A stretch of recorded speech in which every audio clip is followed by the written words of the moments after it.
Welcome to Talkin Sports with Jake. I'm your host, as always, Jake. And today we're going to be doing a lot of talk about the NFL draft. We have the NFL draft in just under 5 hours. I'm sure the draft won't start in just under 5 hours. Like, the first pick won't be on the clock yet. But the draft is scheduled to start at 8 p.m. So usually it's like 8:30, 8:45 because I do all this talk for a zillion years. But that's when the draft will be starting. So let's talk some NFL draft. We got going around every day, the day of the draft. There's always so much crap swirling around. A lot of time it doesn't come to fruition. I remember, I think it was like a year or two ago, I think when the draft of Justin Herbert was in, there was a rumor that the Giants had brought in Justin Herbert for a visit. It was only like a year or two after the draft of Daniel Jones, and they had a high draft pick with Giants. People were like, oh, they're going to take Herbert, and obviously it didn't happen. So there's a lot of rumors going around. The most notable one is probably, I'm not sure what the most notable one is, but we got, I know a lot of teams are calling the Seattle Seahawks right now. A lot of people are looking to trade up and get that 9th pick from Seattle. Seattle might be looking to move down. That's a team that could use a quarterback. Pat Jack, welcome in. How's it going? That's a team that could use a quarterback, Seattle Seahawks. So maybe they're looking to move down, maybe get to a more proper spot to draft one. Because 9, they may think it's a little rich. So that could be part of it. But I heard a lot of teams are calling them about moving into that 9th slot. We got, supposedly, I was just on Pat Cast's show. And he said he was watching ESPN, and they had, I think he said it was Diana Rossini. Apparently, she talked to Giants general manager Joe Schoen, and their GM this year, and supposedly the Giants may be looking to trade the number 7th pick. In fact, they're actually discussing trading it for a first rounder in next year's draft, which doesn't make a ton of sense considering they have a lot of needs. They got 5 and 7 with a lot of needs on that roster, especially on the offensive line. But we got some breaking news. The New York Giants have declined the 5th-year option on Daniel Jones. So Daniel Jones will be a free agent for the season. He is not under contract past this season. 6th pick, yes, 6th pick is Carolina, and then Giants got 5 and 7, Pat Jack. I'm sure I'll mention Carolina shortly. They're a very interesting team this year in the draft. Yeah, but the Giants declined the 5th-year option on Daniel Jones, so he is not under contract after the season, so this is a huge year for him. He's basically got to break out, or he's probably not coming back. Oh, Daniel Jones was 6th. Yes, you're correct, Pat Jack. Yes, he was 6th overall pick. Yeah. I didn't even agree with the pick. I mean, I'm a Jets fan. I don't care about the Giants. But I didn't agree with when they took him. I just thought it was a reach. And I didn't know much about him. I mean, the kid played at Duke. First of all, I was like, all right, he played at Duke. Duke's football program is garbage. And, like, in the ACC, yes, you're right, very much so a basketball school. Obviously, basketball school, in basketball, they got God knows how many national championships. Football, not so much. Yes, like, I didn't understand what Duke. I didn't even know they had a football team. I'm not even kidding. Well, like, they have a football team since when? And, like, you look at the ACC, yes, in basketball is a lot of good team, but in football, outside of Clemson, there's really no good football team. Virginia's football program is not any good. Virginia Tech's football team is not great. Wake Forest's football team isn't great. And who else is on the ACC for football? I named Wake Forest, I named Virginia, and I named Virginia Tech. I don't think I can name it. All right, North Carolina's football team last few years has been better, but still overall it's usually not very good. Like, the ACC is not a good football conference at all. I mean, like, it just didn't make any sense when they took him. It was a reach. And yes, they needed to draft someone behind Eli Manning. Eli was pretty much done at that point. They should have drafted the guy probably like 2 years earlier. I'm not who the quarterbacks were. I don't know who the quarterbacks were 2 years before. I would have to go back and look at the years. But it was clear that Eli, about 2 years prior, was nearing the end. Parks should be like, all right, let's draft a kid to learn behind Eli, even if it's for a year or two. Eli is a great mentor for a for a young quarterback. I mean, I don't think he's a Hall of Famer personally, but was a very good quarterback for a while. Two-time Super Bowl MVP, had a very good career, and just such a great guy. Just very intelligent about the game. He would have been a great mentor. Welcome to Rocco Rock. How's it going, Rocco? We're talking about the NFL draft and Daniel Jones. So yeah, like that would have been a great mentor for you, quarterback. So they should have drafted one a lot earlier.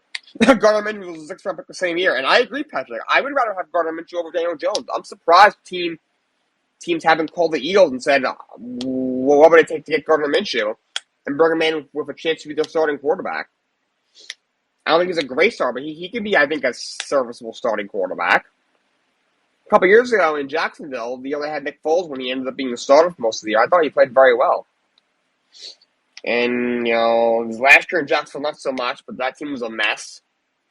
I thought played pretty well for the Eagles when Jalen Hurts was injured last year for a couple games. So I'm surprised he's still there as the number 2 guy there. Number 37 to 37 touchdown pick. So, Patrick, are you saying Minshew's numbers the 1 year, or like are you comparing Minshew to Daniel Jones there? I know Minshew the 1 year he had a really good touchdown to interception ratio. I thought it might be like 23-6 or something. I'm not sure about 37 to 11. But Minshew was like 2019 or something. He had a really good year for Jaguars. And he started like 12 games. He played very well. Yeah, I think at one point, he had the highest quarterback rating of any of the quarterbacks in that class. And Kyler Murray was the first pick that year. So, yeah, so that's what we got about the Giants. That's a rumor going around that they might be trading out of that 7th pick, possibly trying in the first round of next year. Maybe get their quarterback in the future next year. Yeah, this year the quarterbacks are not very good. Next year they'll be a lot better. Wow, his career in Jacksonville, that's really, really good. Fucking Jaco, yeah. Yeah, so Gardner Minshew is definitely not a bad. I don't think he's a bad quarterback by any means. You give him some pieces, I think he'd be a real solid starter for you. So we'll see maybe next year or something. He'll get a shot. Hopefully he does. So yeah, that's what we got rolling on with the New York Giants. Well, another rumor I heard the Houston Texans want to move into the top 10. They already have the 3rd pick. They currently have the 13th pick right now. I heard they're trying to move into the top 10. Supposedly they want Kayvon Thibodeau. I wonder if he's going to slide. I think a lot of these teams are expecting him to slide. Like, I think he'll be a top 3 pick. But it seems like a lot of GMs think he's going to slide. That's why I think you have a lot of teams that are looking to move into like the back half of the top 10. So they think if he'll be there in 8th or 9th, they can get really good value in him. And Pat Zach just wrote lots of bad counter issues. Laremy Tunsil 2.0. Hopefully in about like 4.5 hours, we don't see a video of him, smoking some sort of drug with a gas mask on, like Laremy Tunsil did. That was a crazy story. But yeah, that was crazy. Someone told me a story once that like what happened was like he's in the green room and his agent was handling everything. His agent told him like there's this video on your social media, like someone hacked social media, and he was like, I'm working on it. And I was like, okay. And he was expecting to be possibly the number 1 pick, if not at least top 10 pick, and he's just dropping and dropping and dropping, and he's like, what the hell's going on? Eventually, Miami took him like the 14th pick or something, and then like right after the draft, these kids got to do interviews, and they asked him about it. He was like, "Okay, first of all, that's the first time I didn't know what the video was. Oh, wow, damn." And he's like, "Yeah, that was me. Yeah, whatever that was, I did smoke a little whatever drug it was in my dorm room with a couple of my friends. That's true. Sorry, I guess. I just was, I was just, doing a little hit with a couple of my boys. So I don't think it's the end of the world. And then, If that was there's no way for him to really, Pat Jack. So Pat Jack, you're very against Thibodeau. So I actually, I'm not gonna lie, I did not know about his character issues. I thought I heard a rumor that he may be a little undersized. You can't be him. Can't be maybe. That's very true. First round pick should be sure thing. They shouldn't be a maybe. That's a very good point. The day one starter. I feel like he is day one starter. You know, the character issue, that's something he'll have to work on. There's a lot of guys who you know, possible top picks that go into the draft with character issues. Some are able to solve them when they work out. Some are not able to solve them. You know, Baker Mayfield's a guy that kind of comes to mind who did not solve them. He had them in college with Oklahoma. It doesn't seem like he solved them in the NFL. Then you have Randy Moss, who's a guy who had some issues. Do you hit your girl? No. Do you hit your girl? No or no? I'm not sure if you're saying Thibodeau hit his girlfriend. So I was not aware of that, and if so, that's definitely should be a knock on him. So he definitely has some concerns. Now there's been guys who've had character issues entering the draft who have solved them. Now, Randy Moss kind of did. I mean, he definitely had a big personality his entire NFL career, but I don't think, I mean, he was a little bit before my time, but I don't really think he had any serious issues in the pros when it comes to character. I mean, Bill Belichick said he was one of the smartest players he's ever coached, and if Belichick is insinuating he already didn't have any character issues, any issue with him, he didn't have character issues, I don't think, the Vikings would probably agree with him. So, but like I said, there's been guys like Baker Mayfield who had character issues in college. He had the thing where he grabbed his crotch on the sideline on national television. He had the thing where when he beat Ohio State, he ran out to the Ohio State logo and stuck the flag in their logo. And the NFL, they really haven't gone away, if you ask me. You've got the whole thing. He's saying, I want to show up to someone's cubicle and boo them. He's being a complete baby, saying he feels disrespected, even though he played like garbage, really, most of his career, especially last year. And Jameis Winston's a guy who's maybe gotten a little bit better, but as a guy, whose career hasn't worked out. He has had some issues. He had the issue where he got in an altercation with an Uber driver that got suspended for a couple games. In college, he had a lot of issues. He had the thing where, I don't even remember what he did. He stood up on a table or something and did something stupid. He ended up getting suspended in college.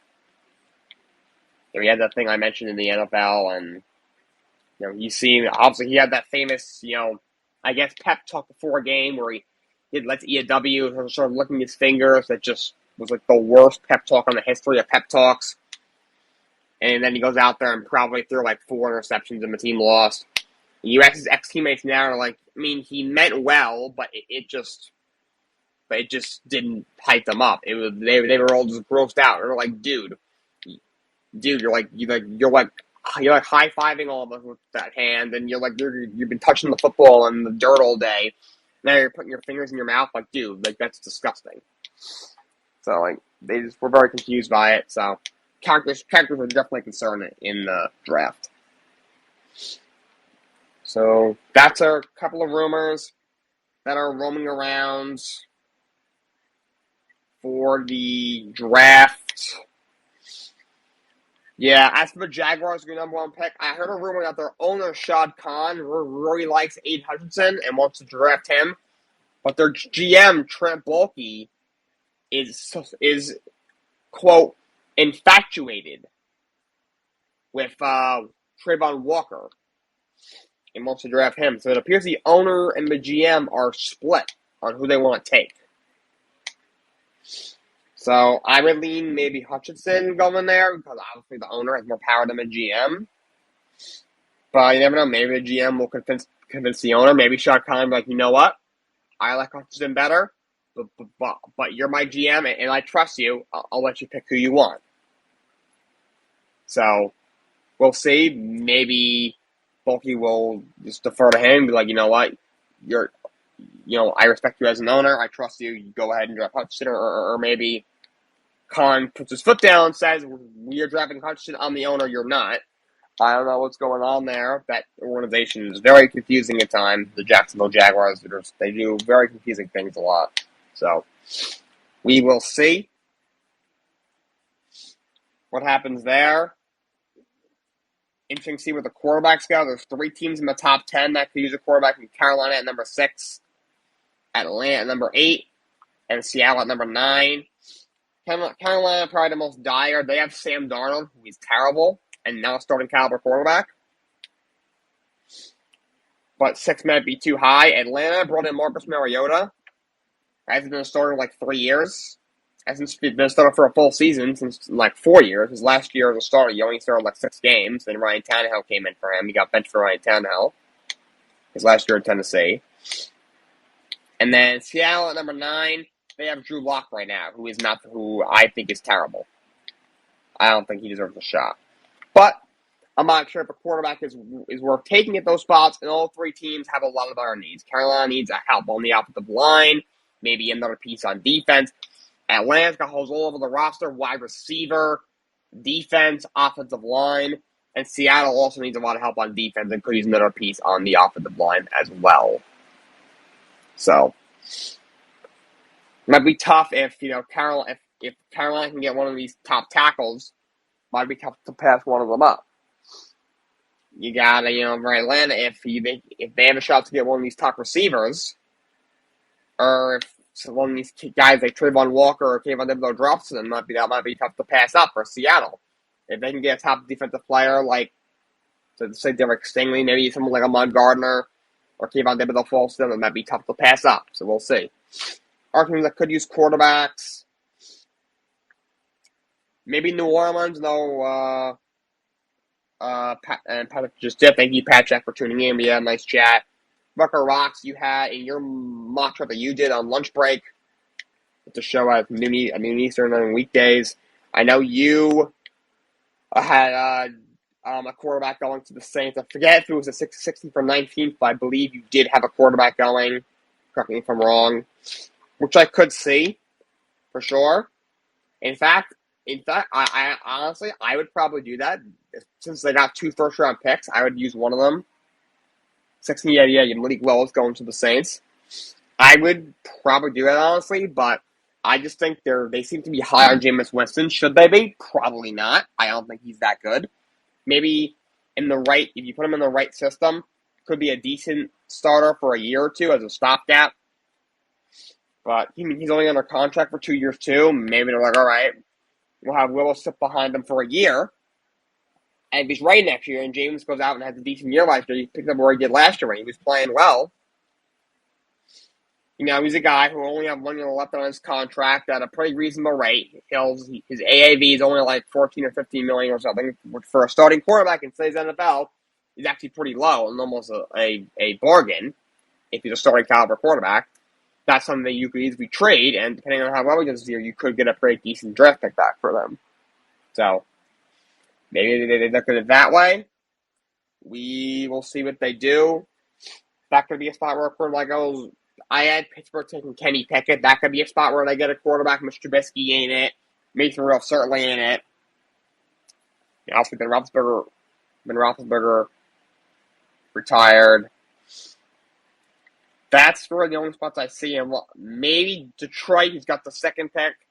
They also have the 32nd pick. Jared Goff obviously ain't the long-term answer. I don't really think he's a short-term answer either. Maybe if Pickett or Willis falls to them at 32, I think you gotta take them. I don't think that'll happen. Maybe Desmond Ridder or Matt Corral could go there. Maybe. I don't know. Only other spots, you got Tennessee at 26. You have Ryan Tannehill. Being a little older, didn't have a great year last year. Obviously threw 3 picks in the playoffs. Cost them a playoff game, in my opinion, against the Bengals. So, maybe, Tannehill's got a couple years left on his contract still. So, I think he's got like 2 years left on his deal. Maybe, probably not, though. That's really it. Maybe, just maybe Arizona, but I would think they want to keep Kyler Murray long-term. Right? It seems they have confidence in him, and I don't blame them. I think Kyler's a very talented quarterback. I have some concerns with him. With him asking for a new contract, that doesn't make any sense. He's a 500 quarterback his first 3 years. No playoff wins. He's a complete baby, very immature. He's really not a very good leader, which is one of the main qualities a quarterback needs to have. And they also need to win games, and he really hasn't done a great job of that either. So, and they want to keep him. They said they're not trading him, so I don't know why they would take the guy unless they really thought they were going to eventually have to trade him. And that was the plan, like before day one. But that's not seem to be the plan, so I doubt they would do that. And if he's already, and if you want to keep him at least for now, if you want to keep him, you're trying to appease him. Drafting another quarterback is not the way to do it. So, doubt anything happens there. But Rocco Rocks, let me ask you. You want to put this in the chat, or if you want to press the mic? Is there a player in mind you think is a sleeper, underrated? Could be a first round guy, could be a mid round guy, could be a late round pick. Just name a guy you think might be a sleeper in this draft. Guy no one's really talking about too much. You think could make an impact? Me. Hey, I don't know. Maybe you want to. If I'm going to put my name in the draft. I don't know. I'm not sure how many people are going to want a 5'6" 151-pound skinny white boy. I'm not sure if that's really going to be a target. That being said, most of these kids are like between 20 and 23, and I'm 20. You would get. I mean, that is something I think the Jacksonville Jaguars doing. I'm not going to lie. I can see them being like, 800 on the board, guy who might be a 12-second-year guy. Let's go Jake Cardinale. Yeah. He didn't play college football. He didn't play in high school or middle school. Whatever. He'll sit behind Trevor Lawrence for a year. We'll see. Like Leo Chandler in Wisconsin, no bias. He's a tackling machine. Ooh, okay. Obviously, you are a Wisconsin guy. Let me see if I can find him. Let's try to find him. If I can find his rank. Trying to find a big board. Now, let's go with a different draft website. This draft website is terrible. I keep not saving my mock drafts. Let's see. Draft big board. Here we go. So this PFF has him ranked as the third best linebacker in the class. Let's see. It says he's gonna thrive in man blitz heavy schemes. He packs a punch as a downhill player, can light up O linemen, and his PFF run grade was the second highest ever, besides Micah Parsons, who was Defensive Rookie of the Year and was a Defensive Player of the Year candidate. Let's see his measurements. He's 6'3", 250. My God, this guy's a monster. Junior, average draft position. I don't know. I got this stupid chart. It's very confusing. It's showing me. Okay, I want to know where his average draft position is. Don't give me this very confusing chart. Just tell me around what round. All I want to know. So what is this supposed to mean? Don't understand this at all. Right now, it looks like he's expected to be about. So it looks like he could go anywhere from late in the first round to maybe mid-third round. So my guess is probably he'll probably be a day 2 guy, but that's got to look out for Leo Chandler. Let me ask you, Rocker Rocks, is there a guy that you think could be a little overrated? A guy you think might bust? Does anybody come to mind you think that might bust? I'm not sure if you have a guy. I know it's easier to pick the guys that you think are flying under the radar that are being talked about that could be really good. I know it's hard, and it's easier to do that. It's hard to think about who could be a guy who's quite bust. Any of the quarterbacks about that one specifically. That's all right. That's very fair. I think a lot of these quarterbacks could bust. I mean, you got Malik Wills. I like. He's got a big arm and he can run. He fits to his quarterback mold. But he plays at Liberty. Where on earth is Liberty? I seriously do not know where that is. Kenny Pickett, he's a pocket passer. I don't know if there's even room for that in today's NFL. I don't care about his small hands, but he really doesn't move around much. Let's get Matt Corral. I don't see that much in. Sam Howell, a couple years ago, had a good year. He has a little bit of potential, but I don't see much. It's in Virginia. Thank you, Rock. It's all right. It's in Virginia. And then we got, Sam Howell. I think might have a little bit of potential. He'll be probably a day 2 guy, but I don't see him. This kid Ritter, I know a lot of people like him. He's got a good arm. He can run. He's got good size. Maybe, I don't know. Maybe they could be solid stars. Maybe, but I don't know. Nothing more than that for sure. I mean, my top 5. Like one time I was on Rock's show lunch break, and he asked everyone for their top 5 quarterback ranking. I said Malik Willis 1, number 2 is Kenny Pickett, and my 3 through 5 were Rocks, Stone Sports, there's another caster on this app, and Smooth Milk, who y'all know comes on the show all the time. So, I don't see anybody else who's good. But in all seriousness, my 3 through 5 would probably be Desmond Ritter. Then I would have Sam Howell. And then I would have Matt Corral at 5. With Malik Wilson 1, Kenny Pickett at 2. Okay. So that's what we got for that. Okay, Rock, is there any other NFL draft notes that you have? You can let me know. Otherwise, I might shift gears and move away from the NFL draft. I don't have too much else besides the NFL draft. But I would like to talk about the NBA playoffs and the NHL playoffs do start on, I believe, on Tuesday they start the first round. Nobody other notes on that front. Let's talk about some NBA.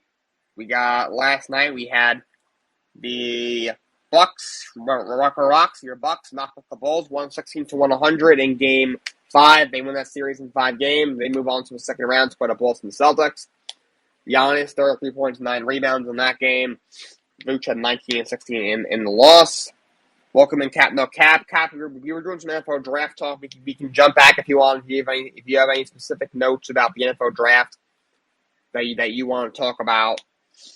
I'm doing a little NBA right now about the playoffs. Talking about the Bucks beating the Bulls and then moving on. The Warriors beat the Nuggets 102-98. They win that series in 5 games. They move on to the second round. Steph Curry had 30 points. Nikola Jokic 30 points, 19 rebounds, 8 assists, but it all was for naught. Warriors move on to the second round. So now we have the games for today. We got 7 o'clock Eastern on NBA TV. We have Sixers Raptors Game 6. Sixers up 3-2. They won the first 3. Toronto won the last 2 despite some injuries. Doc Rivers is in danger of blowing another lead. We'll see what happens tonight. Not sure if Fred VanVleet's playing or not. I'm not sure if you guys have that information. But, obviously they got Scotty Barnes back last game. So we'll see. 7:30 on TNT. Suns and Pelicans. Game 6. Suns up 3-2. I heard Devin Booker might have a shot to play in this game. We thought he'd be out possibly through the second round. He might come back this game. So we'll see. 10 o'clock on TNT. Mavericks and Jazz. Game 6. Dallas up 3-2. So those teams can close up those series. So we'll see what happens there. As for the National Hockey League, let's see what we had last night. There's a couple games last night. We had the Jets shot the Flyers 4-0. We had the Canadians beat my Rangers 4-3. A tough loss for the Rangers. We had the Blackhawks beat the Golden Knights 4-3 in shootouts. That eliminates the Golden Knights from playoff contention. Tim Rash, 2 goals for Chicago. The Golden Knights went over 17 in the shootout. Ouch. Coyotes beat the Stars 4-3 in overtime. Stars still got a point, and with Vegas losing, the Stars clinched the playoffs. The Vegas Golden Knights are already eliminated from playoff contention for the first time in their 5-year history. Arizona wins that game in overtime, though. 0-2 winners by Travis Boyd. And the Kings beat the Kraken 5-3. So that's what we had last night. See, tonight, after the regular season winds down, we got Capitals Islanders. Capitals they're trying to fight off the Penguins and get the 7th seed, not the 8th seed. Sabres Bruins. Bruins still fighting for position in the Eastern Conference. Panthers Senators. Panthers already locked up the 1 seed. We got Devils Hurricanes. Hurricanes already locked up the Metro. They're trying to see if they can make sure they hold on to second, which they probably will. Lightning and Blue Jackets. Lightning trying to climb into the top 4. Got Flames Wild, two teams that will be top 4 in the West. That's a really good game. That's an 8. 9 o'clock Brothers Avalanche, another two more Western Conference playoff teams at 9. Sharks Oilers trying to hang on to a top 5 spot in the West. And then Kings Canucks at 10. Canucks are out with the Kings, so they're trying to see if they can climb into the top 5 in the West. A lot of good games tonight, but I'll go Flames Wild at 8. That'll be some game. I'm not gonna have much if you're into hockey. If you have a hockey team, you want to claim that in the chat, or if you want to talk about your hockey team. I don't know if your team's still in it. If you have one, let's go to the standings. Yeah, all of the divisions have been clinched. In the conference, every team has either one or 2 games left because of the COVID earlier in the year. That's why every team's not at 80 or 81 right now. In the East, Panthers already locked up the 1 seed. They got 120 points. They're 2 points ahead of Colorado for the President's Trophy. Both teams have 2 games left.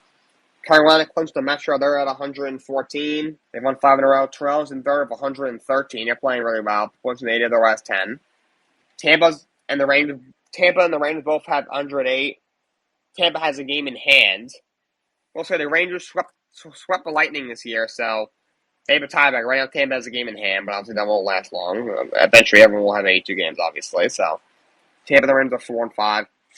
Boston's in 6th with 105. Pittsburgh in 7th with 101. Washington's in 8th with over 100. In the West, Colorado clinched the 1 seed. They're 2 points behind Florida for the President's Trophy. They got 118. Calgary clinched their division. They're in 2nd with 110. Minnesota and the Blues with 109, but Minnesota has the game in hand. Edmonton's in 5th with 100. The Kings who've won 5 in a row. They're in 6th with 98. Dallas clinched a playoff spot last night with a combination of they got a point in their OT loss, and Vegas also lost in a shootout. They have 96. They're 7th. Nashville right now is 8th with 95. So those teams are battling out. So for wild card spot for top wild card spots in the West. The teams that missed in the East, the teams that are missed in order from first team out to last team out. The Islanders, the Columbus Blue Jackets, Buffalo Sabres, Detroit Red Wings, Ottawa Senators, New Jersey Devils, Philadelphia Flyers, Montreal Canadiens. Cap just tip. Thank you for tuning in, Cap. The Western Conference teams that missed were the Vegas Golden Knights, surprisingly missed the playoffs. Vancouver Canucks, Winnipeg Jets, San Jose Sharks. Unfortunately, your Anaheim Ducks finished right now 13th in the West. That's probably they'll finish probably either there or 12th. I have 7 points to the Sharks. Chicago Blackhawks, Seattle Kraken, the newest team this year, and the Arizona Coyotes. Right now, the worst team in the league is Canadiens. They're 2 points. I guess you say 2 points ahead of Arizona for the best odds for the number 1 overall draft pick. Both teams have a game left. I think if the Canadiens lost to the Rangers last night, they would have clinched the worst record in the NHL. But they won, so they still have a shot to finish ahead of Arizona in the standings. So that's hockey. Let's go over the playoff matchups. So this is what we have. It's going to be the Rangers are going to play the Penguins or the Capitals. Penguins are a point ahead of Washington right now for 3rd in the Metro. Penguins have a game left. Caps have 2 games left. So, Rangers could play Washington. So, Carolina will play the other team. Whichever one of those two, whichever one the Rangers don't play, Carolina will play. And then it's going to be most likely Toronto's probably going to play Tampa. They'll probably host Tampa. Tampa's 3 points ahead of Boston with 2 games to go. So it's not decided, but they probably will be playing Tampa, and then Florida most likely will be playing Boston. In the West, Minnesota and St. Louis is confirmed. So Minnesota and St. Louis will be playing. Gotta go to work. Thank you so much, Rocker Rocks. Thank you so much for tuning in. Tomorrow's Friday. I'll be there. I'll be there for a bunch tomorrow. I'll see you tomorrow, Rocker Rock. Talk to you tomorrow. Thanks for tuning in. So Minnesota and St. Louis are decided they're going to play a playoff series. Edmonton and the Los Angeles Kings are confirmed. They will be playing in the first round against each other. And then Dallas and Nashville. Dallas is a point ahead of Nashville for the first wild card in the West. Dallas has a game left. Nashville's got 2 games left. So the 7 seed, the Colorado Avalanche will play the 7 seed, and the Calgary Flames will most likely they're going to play the 8 seed. So Colorado and Calgary will play either Dallas. They'll play Dallas and Nashville, but who's playing who out of those teams is still up for grabs, depending on who finishes higher in the standing, Dallas or Nashville. Like I said, Dallas is a point ahead of Nashville right now. Dallas has got a game left. Nashville's got 2 games left. That's it for the NHL. No one's in here, so I think I'm going to end the show. Thank you guys for tuning in. I did a short show today. I didn't have too much to talk about. I just wanted to wrap up the NFL draft conversation with the draft today, and then NBA playoffs are going on. The NHL playoffs start in a couple days, so want to make sure I can cover that. Thank you guys for tuning in. Thank you, Rocker Rock, for tuning in. Thank you, Cap No Cap. Thank you, Pat Jack. Thank you guys for tuning in. Enjoy the draft tonight, 8 p.m. Eastern Time. Don't miss it. It's going to be a lot of fun. So don't miss that. So until then, so long, and have a great day.